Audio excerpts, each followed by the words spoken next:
This program is presented by University of California Television. Like what you learn? Visit our website or follow us on Facebook and Twitter to keep up with the latest UCTV programs.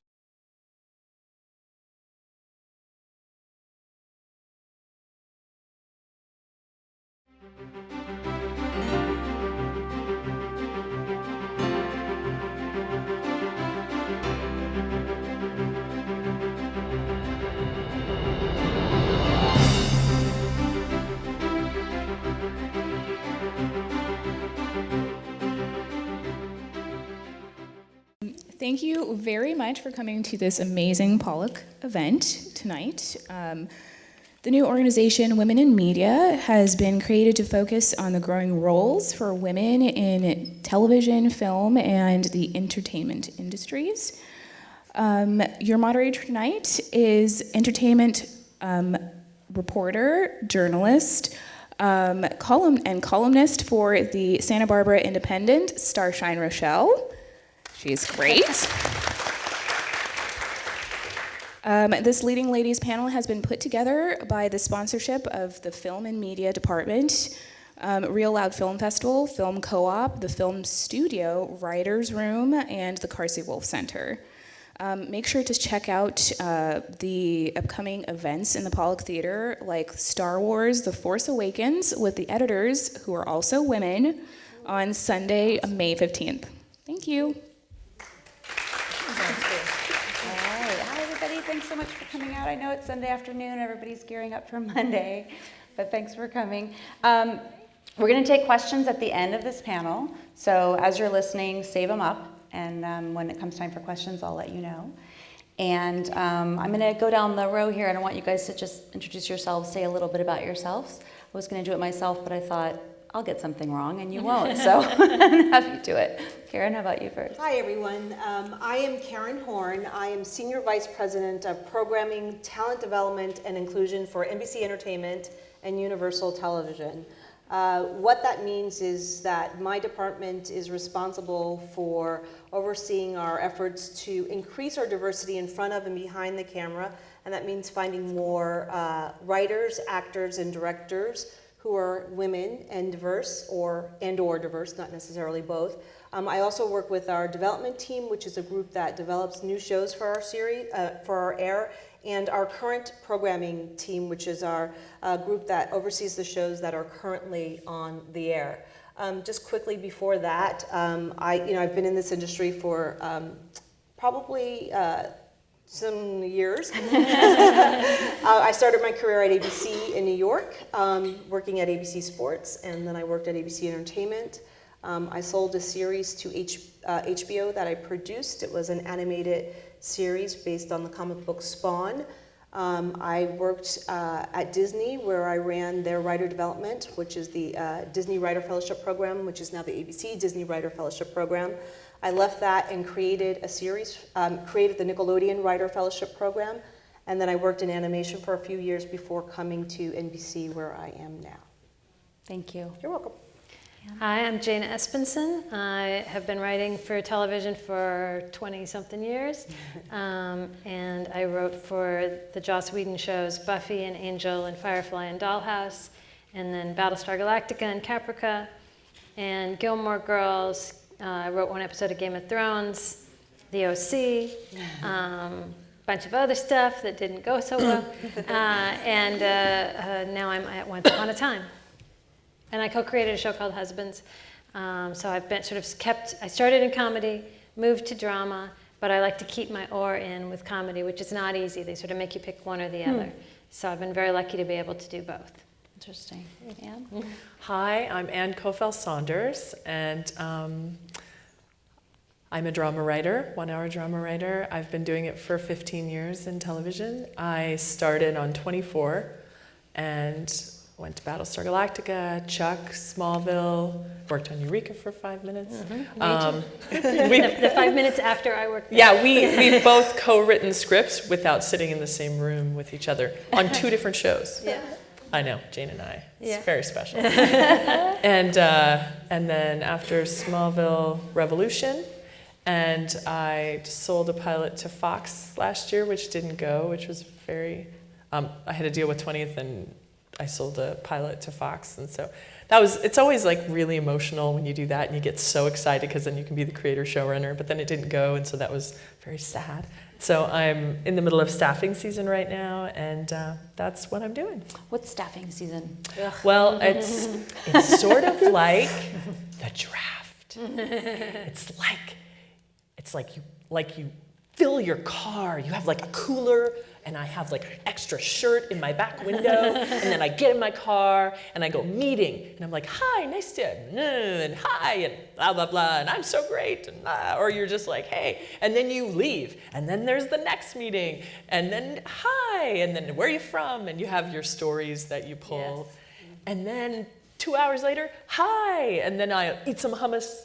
And then hi. Like this week, I think I had 11 meetings last week, and it's banana crackers. And on the executive side, I'm probably one of the few executives that gets to staff for not only drama, but I get to staff for comedy, and then I staff for our new shows and our returning shows.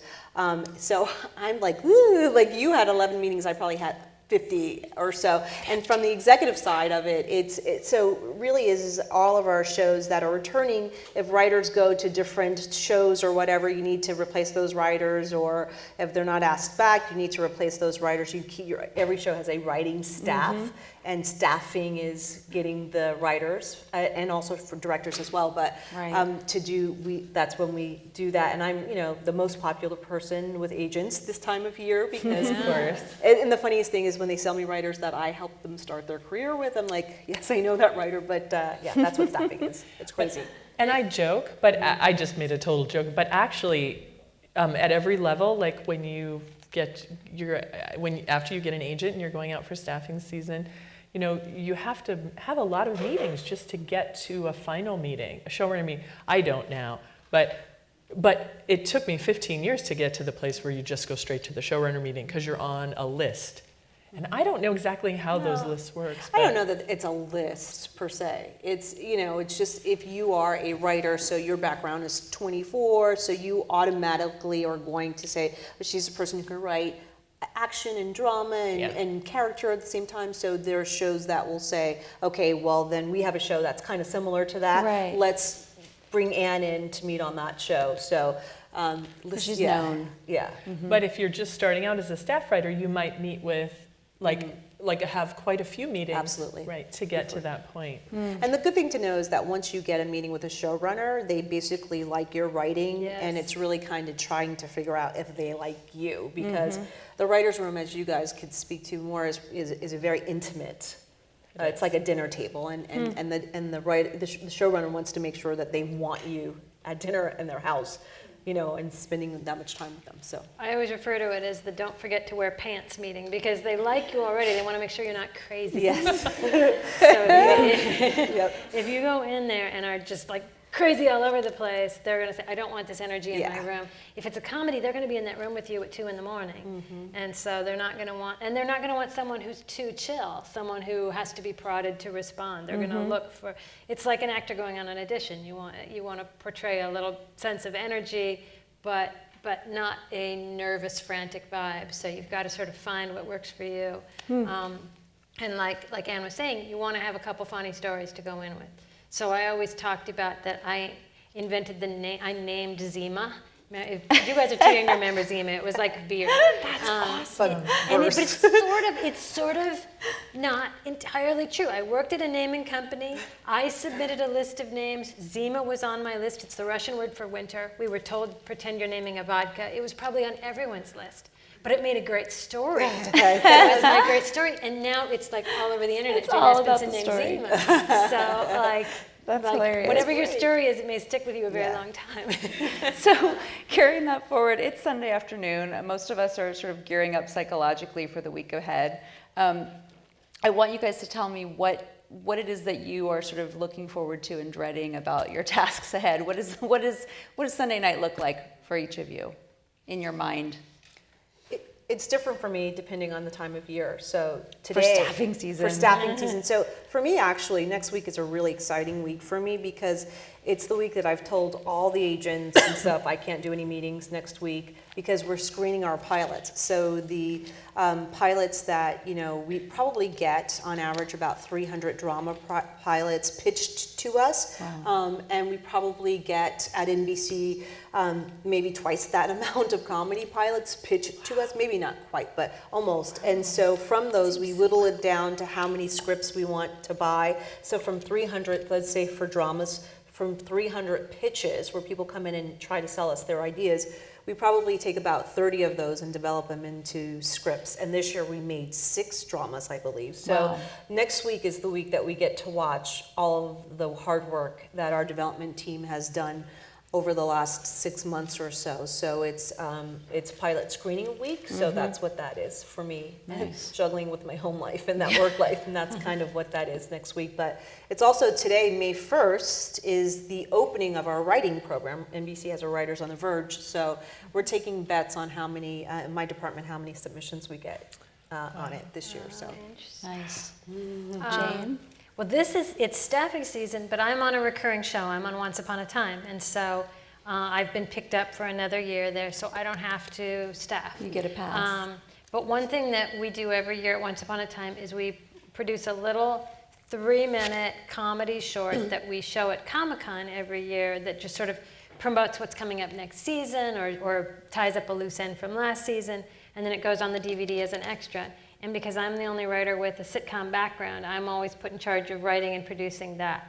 So what I will be doing tonight is looking at the rough edit of that, because tomorrow morning I have to go into the editing room and make changes to that with the editor to get that ready. So I'll be looking at that rough cut tonight.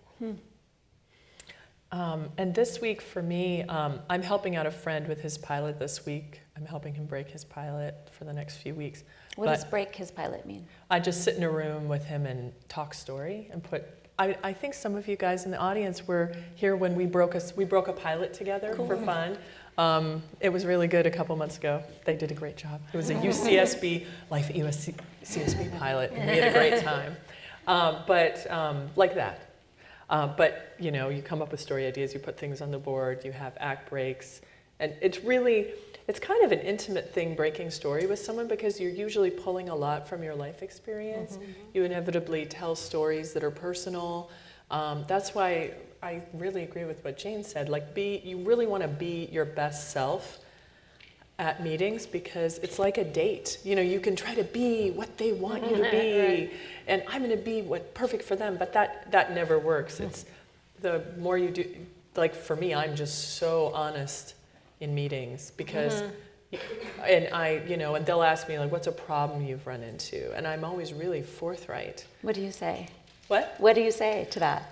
Or for example, okay, look at me. Let's go. So for example, on Revolution, I co-wrote 5 episodes the second season, and you end up, usually a senior writer will often write with a lower level writer, and this person had a baby, his wife had a baby, and his script came in very, very weak.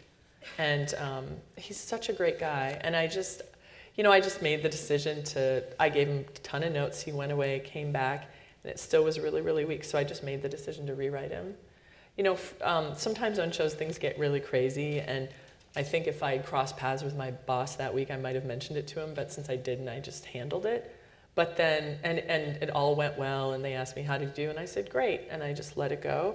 And then I think a week later, a high-level writer, one of my friends came in and said, you gave him a lot of notes. Don't give him that many notes next time. And I was so tempted to be like, dude, you have no idea. But that was a mistake because, in the moment it worked really well and the show kept going and everything was fine. But later when I had because you have sort of then time to communicate with your showrunner. And it came out and I talked to him and he's like, I would have liked to have known that. But he said, I believe that you can handle it and I trust you. So I'm like, okay, next time. But he's like, but you did the right thing because that was crazy time. But you sort of feel your way with a showrunner. How much do you want to know? And how much, and he trusts me to handle things, absolutely. But now he wants a heads up. Right. Not so great, I got it. Right. And then he knows I don't want him to overreact because sometimes you don't want your boss to get mad at somebody. Right. You know, you're trying to protect them, and you're trying to protect everybody. So I think there's a Harvard Business Review article called Managing Upward that would be, I think, worth your time, which is about like how to relate to your boss. You know, And that, I mean, that's, you're tapping into something that's really profound, which is you get promoted to showrunner based on the strength of your writing and your ideas. There is no consideration given for how well you manage people. Yeah. And so it's a business in which that's there is true no of a training, lot of industries, no training in right? it. Yeah, yeah. And so you have great showrunners who are great at managing people, and you have showrunners who have no training and no experience in it. And then it's your job as the employee of that person to sort of figure out how to navigate that. And that's one of the things I say. I get often people, you know, come to my office and I ask them what they want to do, and they say, I want to be a showrunner. And I ask them if they know what that means, because oftentimes that's the least creative position on it's just staff. awful. It's you know, you are the CEO of this big company, and you have to deal with the talent who doesn't like the hairdresser or craft services, or you know, the writer who's not coming in, and or the studio and the network. You have to deal with the people calling and saying, we want to take your top talent on your call sheet out to do a marketing or promo for us or something like that, and so the showrunner has to deal with that, and oftentimes it's like you don't get to get dirty with the writing because you're dealing with all the other stuff. So and I think a lot of times people are in such a rush to become a showrunner. It's the worst mistake, I think, you know, to sell a show. First of all, if you sell a show when you don't have the experience of being on staff, someone else is going to be brought in to run that show, and so it's going to be. I'll tell a very bad example of that on NBC, and this is I know it's taped, whatever. So on NBC, we did a show, and the guy who wrote we bought the script, which is very rare that you just buy a script out, and. But he was just a co-producer level, and so we brought in a showrunner to run it with him because he didn't have. And his idea of what the show should be, and the guy we brought in, their ideas just completely clashed, and that show exploded. It just did not. It wasn't successful at all. It was, you know, this guy's idea of, you know, this big event happening, and the other guy's idea of let's make him more like Jack Bauer was, and that wasn't the idea of how the show should be, and it just became this real big nightmare of dealing with, you know, two very different ideas of a show. And so I think, you know, there's something to be said, because at staff writer level, which is the entry level writer level on a show, you learn something. And then at executive story editor, you learn something, you know, that you didn't know as a story editor, and you learn something as a co-producer that you didn't learn. And the things you learn along the way are really going to help you become a stronger showrunner when you get to that level. And they're really important. Right. I was really interested sitting in the green room listening to them talk about sci-fi and time travel. It was fascinating. And it occurred to me that all of you guys have written in sort of genres that I don't think of necessarily as something that women writers, you comic books and sci-fi and things like this. Is it unusual to find women writers in sci-fi? I think it's more common than, if you look back, D.C. Fontana was writing on original Star Trek.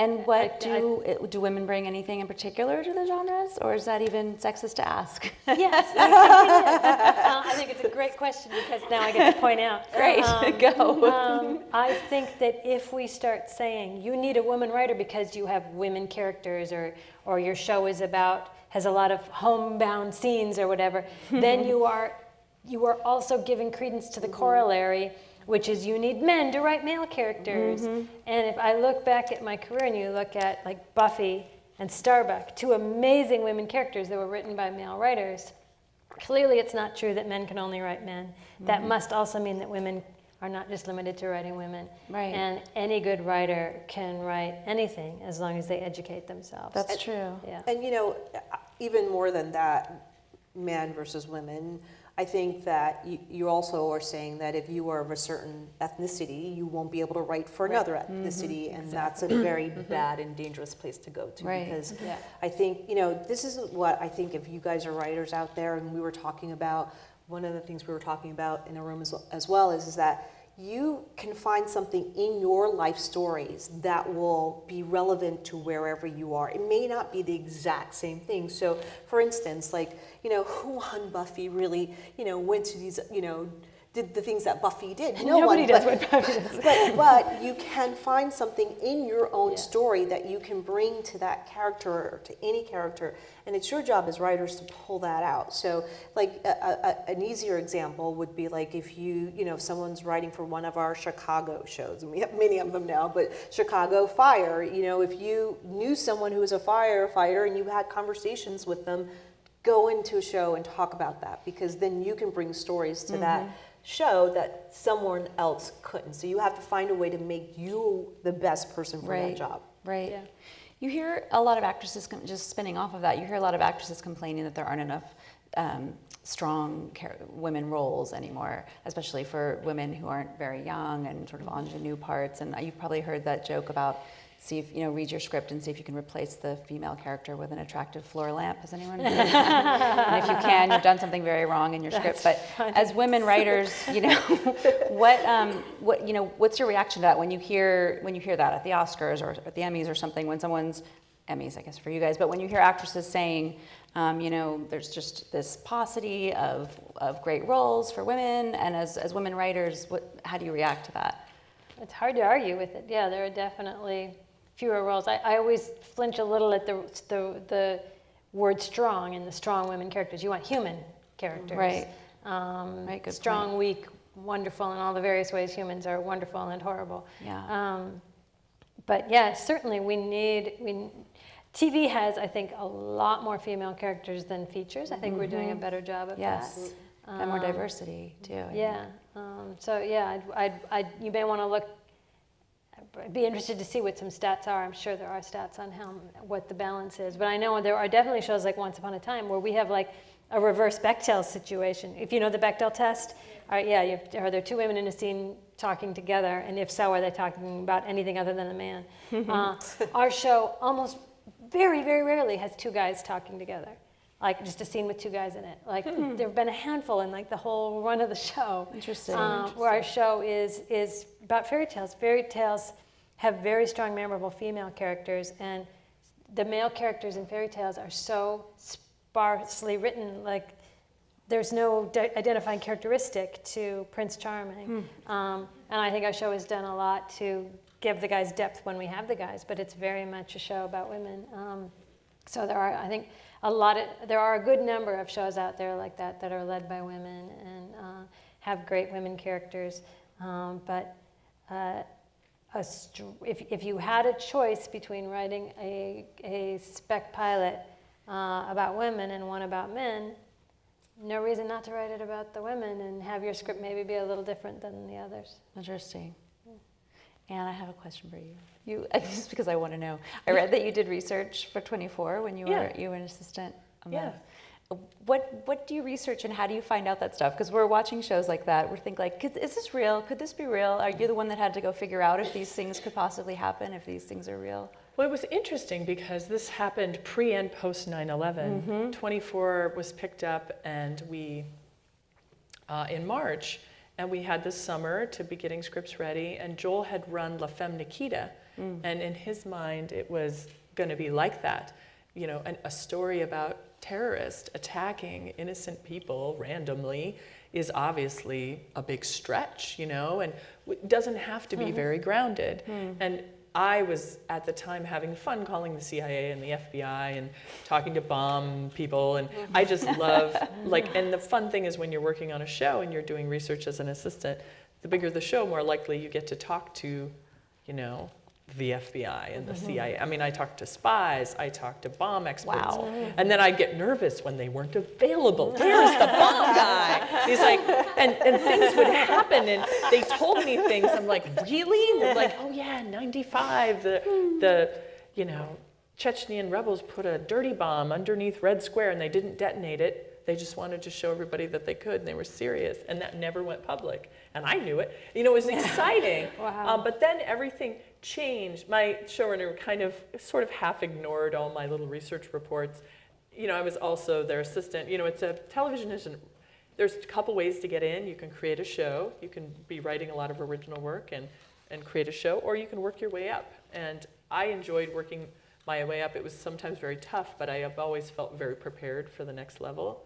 I've hit. I've always been sort of chomping at the bit to go upwards, as opposed to like, I wonder what that job is. Like once you've been on the phone on every call that the showrunner's been on 24, you kind of have a better idea what their job is like when you follow them around all the time, you know? And that's so valuable and useful. But as soon as 9/11 happened, everything changed on the show, because all of a sudden, it was the nation's awareness about terrorism went through the roof. And so all of a sudden, everybody knew everything. And all of a sudden, the showrunner stopped at my desk, and where'd all that stuff go? And I'm glad I had done it, because now I couldn't get the FBI on the phone. Now the CIA was busy. You know, they were all very busy. But that show had hit the zeitgeist at the right time, which was really beneficial for the show. And but there was challenges, because we had to not just pull a scene where a plane exploded. We had to really look and thread the needle and make sure that all the research we'd done up to that point lined up with what the public all knew about the caves in Afghanistan, and who knew about these caves, and you know what I mean? Like nobody knew at the time until 9/11, and then everything culturally changed in our country, and it was very transformative. So interesting. And they're doing a new 24 on Fox. I'm promoting another network, but They are. It's just, but I have pick soft up. space in my heart for this guys. They got to pick up last week, Yeah. which means. Yeah. Do you want to? I don't know. You can talk about what a pickup means. Oh, so pickup is so the pilots that we talked about, and this is great for that show because it's an early pickup. Yeah. So all the pilots, once you watch them, then the people who get paid a lot more money than I do go and decide whether or not they're going to bring those shows into series, pick them up to go into series, so that you'll watch them whenever they premiere fall or mid-season. And that process is a crazy process, because when I worked at ABC, I used to work for the president of ABC Entertainment, and I got to sit in those scheduling meetings, and it's a lot of craziness. It's, you know, because you all think that it's, because it's the best show, but not always. It's because Warner Brothers is saying, you know, if you pick up this show that's going into its 5th year, we will get money for syndication, where we start making our money. So don't do this new pilot that you all love, because we're not going to make any money off of that. So there's a lot of times, there's a lot of, you know, not just Warner Brothers, for the record, anybody, you know, I'm just saying, being taped. But it's, so those decisions, and then you have internally, you have your scheduling people saying, well, we have no place to put this on our schedule, or you have what's called affiliate relations, which is the department that works with all the different stations that you own throughout the country, saying, well, in Oklahoma, we'll never be able to air that, and it'll ruin our 10 o'clock, our 11 o'clock news, so you can't put that on our air or anything like that. So it's all those different things that go into determining if a show ever gets on the air.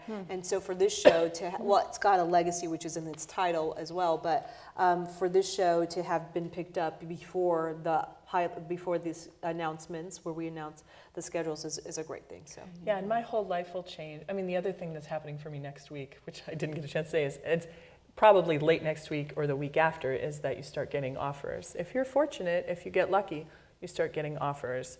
And like, for example, the 24 showrunner has a list of his first, second, third choices probably for every level. And the first offers go out on the high level, most in-demand person, and you just work your way down.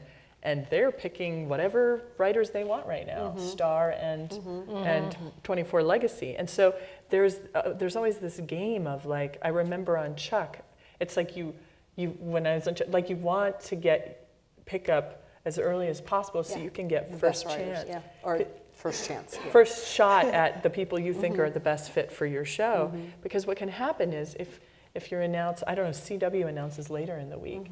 And so, you know, it's a challenge sometimes, because, oh my gosh, every person I was going to hire is wiped out. Probably not the lower levels, but all upper levels are wiped out. I mean, it's a huge challenge to try to staff your show, you know. Just one more thing on that. That means anyone who met on one of those shows that gets an early pickup but really wanted to hold out for a different show, now is stuck because they have an offer on their hands. And this is what we call champagne problems, or first world problems. Everyone should be that lucky. Everyone should be that lucky. Those are good problems to have. But it is an issue. Yeah. Because if you want, you have a lot of things to balance as you consider which job to take. So at one point in my career, I had to choose between Buffy and Mad About You. And so it was like, the 8th year of a really successful network sitcom that would have really advanced me in comedy, or a total jump to drama on a show on a much smaller network, much smaller salary, and I took the Buffy, a lot of people would have taken the Mad About You, but at least I had the choice, and I could decide which direction to steer my career. If the timing doesn't work out so you get to make the choice, your career can start going like this and you can't correct the course. All else being equal, Jane, do you prefer comedy to drama or vice versa? I love writing comedy more than anything, but I don't like writing on a comedy because of the way comedies are, the way your life is when you're on a comedy. How's that? Comedies are written in the room. So the writer's room isn't just for breaking story, as Anne talked about breaking, which is just, discussing what the beats of the story are. That's all you do in the drama room, pretty much. In a comedy room, you do that, but most of your time is spent going line by line through the script, pitching jokes. So you're actually shouting out jokes in a room full of people till 4 in the morning. That you work very, very long hours, and it's a much more performative, claustrophobic, stage frighty kind of situation. And I did not thrive in that situation. I didn't thrive in comedy until I met a showrunner who ran it very differently, a little more like a drama. And then I switched to drama. Who thrives? What kind of person thrives in that situation? Stand-up comedians. Stand-up comics, yeah. They do great. Or just if you have that stand-up comic personality. Someone who can think fast under pressure and with a lot of other voices in their ears. I sort of need quiet. And where funny is your first impulse. Tough skin also, because Yes. you get shot down a lot. Sure. So Yeah. Hence the stand-up comic. Yeah, exactly. So Wow. if you can do comedy, it's the harder thing to do. So it's and comedy is so subjective.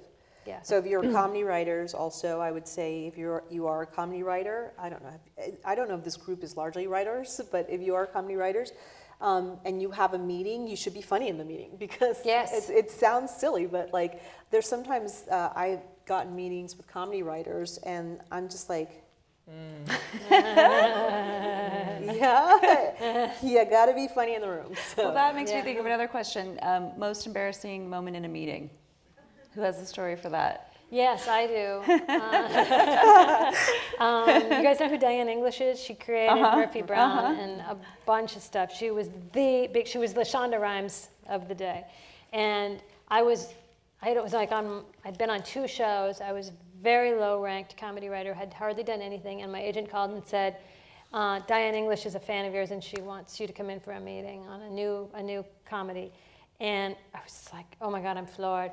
I went in, she comes like running out of the back room and embraces me and says, oh my God, Jane, it's so good to see you again. And I had to say, that's awesome, you're awesome, we've never met.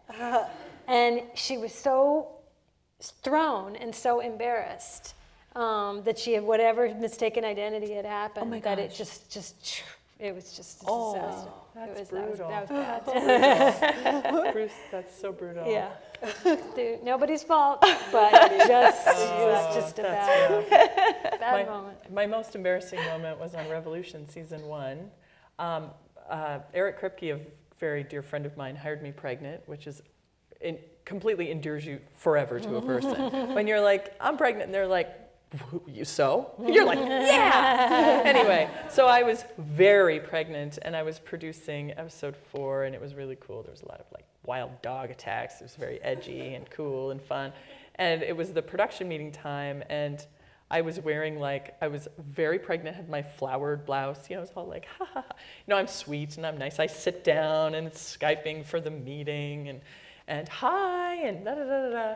And I'm chatting with them, and I'm like, gosh, they need to get going. I was about to be like, and they're like, so when will Anne be here? And I was like, oh wow, that's me. And they were like, whoa. And I could tell they did not think that I was the person who was supposed to be running this meeting, at all. At all. I was just being sort of bubbly and friendly, and I wasn't trying to act like the boss.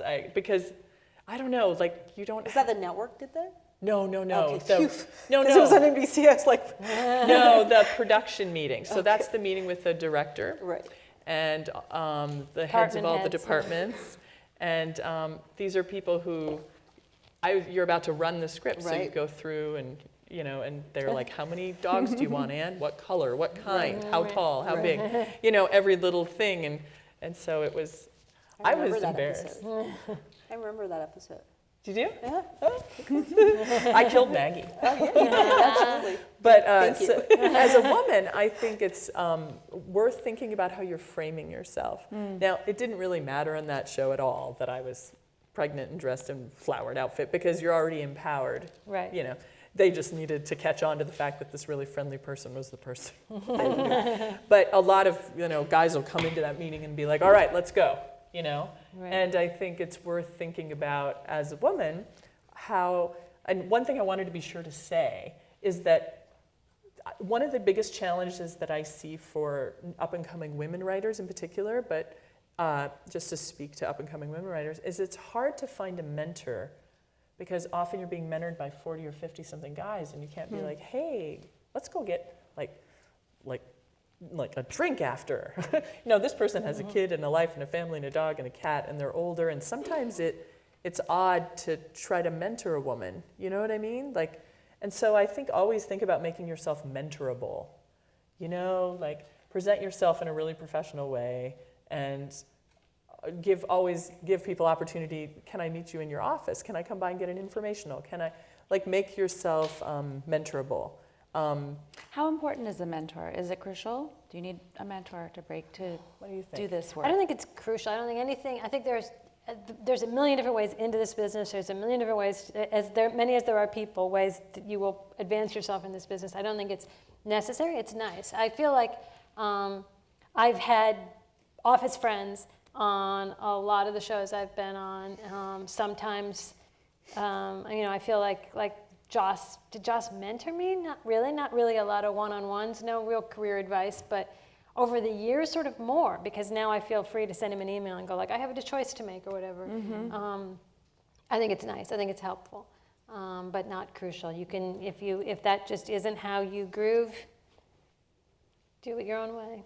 Yeah. I think my feeling is in the room, once you're staffed on a show, it really behooves you, especially on a network show, not so much in cable because the rooms are like 4, 5, 6 people, but on a network show where you got 11 people in a room, it's going to be hard for you to speak up. Yes. It's going to be hard for you to know when to say and what to say and how to say it, because it's like these high-level people just keep bouncing back and forth. You're like, and and you have a list of things you prepared, and you have to listen, and it's like, when can I go? And sometimes if you develop a relationship with a co-executive producer, and you pre-pitch, like before or at lunch or after, and float some things, then that person will do something like, oh, Susie has a good idea, or Bill pitch that thing. They can help you. And you spend a lot of times with people. You tend to eat lunch in the same room. You're there before work at the same time. So there's a lot of time to just go to someone's office and say, I had a thought, I had a thing.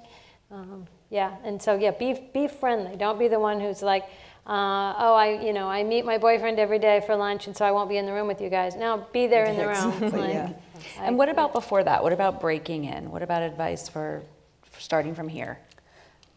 There are a ton of writing programs, and I think that, Jane started in the Disney, the ABC Disney Writing Fellowship, which is an awesome one. I think the best one now is at NBC. And honestly, I think I've taken things from when I ran the ABC Disney program and when I did the Nickelodeon, and melded them all into kind of what you need and what you don't need at NBC. But I think any exposure you can get is good exposure. So if you are writers, the most important thing to do is to write, is to continue to write, to know this industry. Just like if you were studying medicine, you would know the medical industry. And we were talking about this earlier. I actually believe that if you don't know a lot about the industry, it's a disservice to you and it's a waste of our time. Well, we were specifically talking about content. You don't know what shows are out there. Yeah. You don't have to watch everything, but you should know what's out there. You should look at Deadline, Hollywood, you should look at The Wrap. just to follow what's getting picked up and what's on the air or what's being sold or whatever. And it also would be very helpful because it'll tell you where the industry is trending towards, because we are very much an industry that follows certain trends, or we like to say we set them, but we kind of follow them as well. So like you could see if there's a lot of shows in the same type of the same tone being picked up, then that's something that maybe you should have a spec that's going to fit these tones of these shows that are being picked up. So different programs like these are really important, and really great ways to get started in the industry, because if you think that they can improve your writing, you're wrong, because they can absolutely improve your writing. But beyond that, they'll give you exposure that you would not have had before. The writers in my program are not only exposed to the executives and the showrunners at NBC, but the people at ABC know them, the people at CBS know them, the HBO people, the Warner Brothers people. We all know each other's talent, and we all support each other's talent. So those are really great programs to be into. And then also network. Don't write in a bubble if you're writers, because then you're just journalists. You're just journaling, not journalist. I didn't mean that. Sorry. Journalers. You're just journaling. Just don't write in a bubble. You have to show other people your work. You have to know how to get feedback on your work. Writing for television is really as much about the feedback you get as about what you're putting out. So you need to be able to learn how to take notes. You should be learning how to give notes. Like give your best material away sometimes, because that'll come back to you. It's that karma thing. It'll come back to you. And just really, once you're out there, network a lot, because that's really important. It is a lot about who you know that's going to help you in the industry. And I wanted to say something about mentors and stuff. Like, I probably mentor a lot of people either through my writing program or someone who was on the panel just before me, Mia, is a grad student at UCLA that I mentor in her writing efforts. And I think it's really important because it's hard to get in. Even though there are a ton of platforms and there are a ton of more opportunities, you would think it's really hard to get in this industry. So whenever I can, I try to mentor someone. You look for writing groups, and either an informal one that you form with people from your class. There's a group called Script Writers Network down in LA. That's a lot of people who are aspiring, gives you people to bounce your work off. And like you were saying, don't be afraid of your stuff getting stolen. The one way you know a show will never get made is if you never show it to anyone. A good writer knows you don't just have one good idea, you have hundreds. So it's better to put it out there and run some infinitesimal risk that some wily executive is going to see it and steal it. It's very unlikely to happen, and much better to have that happen than to have all these gold scripts that could make you a fabulous career that you never show to anyone. So don't be worried about And one thing I always say is that good ideas don't make good shows. Good showrunners make good shows. That's very smart.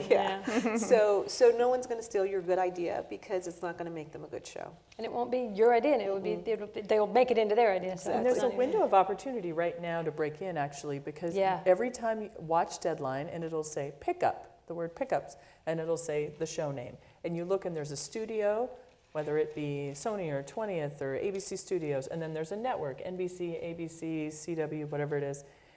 And it used to be, I don't know if it's still the case, where you can call the main number for Fox and ask for a show.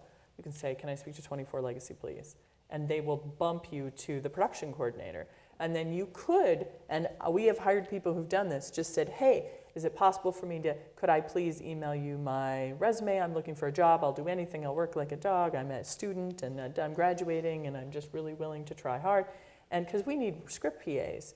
There's a million different lower level jobs to fill, and just really track what those pickups are, because, until they get a pickup, they can't really hire. And if you can manage to get your resume in there, then, and if you can ask the production coordinator for someone called the APOC, Assistant Production Coordinator. But if you say APOC, you'll sound cool. Be like, can I please speak to the APOC?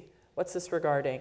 I'm looking for a PA job. Just say that. Any PA job, just get in. Get there, work hard. Because suppose you're hired as the post PA. Now you're running discs around or whatever they do now. That's not what you want to do, But now you're friends with the writer's PA. When that writer's PA becomes the writer's assistant, you become the writer's PA. And when they get hired as a writer, you become the writer's assistant. And that's a great way to work your way up. And you can do that simultaneously with applying to all the programs. You don't have to pick one path or the other. You can do them both. And as you start out, this is what I would say to you is that you never probably, like, I think one thing this college does is great is it teaches you critical thinking. And because like I was a broadcasting major, and when I went to school, I wanted to be a broadcaster named Barbara Walters. How many of you guys know who she is? Yes, thank Barbara's you. still around. She's still around. But anyway, and I started my career at ABC my senior year of college, and I got to meet Barbara Walters. And and I said to her, "You're the reason why I studied broadcasting. I want to be you." And she said, she was very gracious, and she was like, "You're the reason why I'm still doing this. Please continue. You are going to be great." But then I stood at the line, I looked back at the line of people waiting to meet Barbara Walters, and I looked at the line of people waiting to meet her boss, and his line was much longer, and I was like, what does he do, and why do more people want to meet him? Because she's Barbara Walters. And then that's when I learned about like the offices that I now sit in, and what colleges sometimes don't do is teach you that there's a business to this business as well.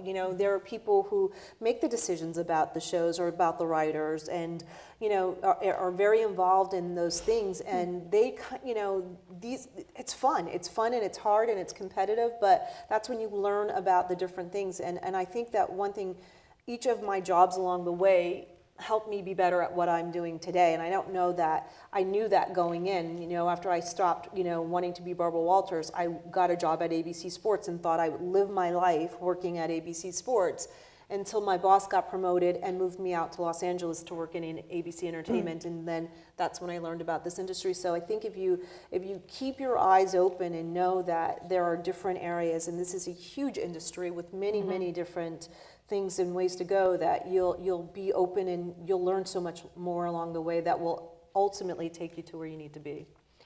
And I thought another thought. We talked about two different paths to get in. The programs, work your way up. There's a third path, which is create your own content.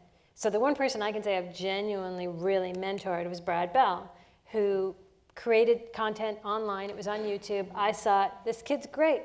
Find he's on Twitter. We become friends. And then he says, I've got a great idea for a half-hour comedy. It's what network TV is going to be doing in 5 years, but nobody's doing it yet. And we co-created the show Husbands that ran online for a number of years. Tiny bits of content. It takes very, very long to make very little content when you're doing it all yourself, but sort of gave him a hand up in the business and found him all because he put himself out there. And there's sort of no barrier to being a creator right now, as long as you're willing to be unpaid. Right. There's a great example of that.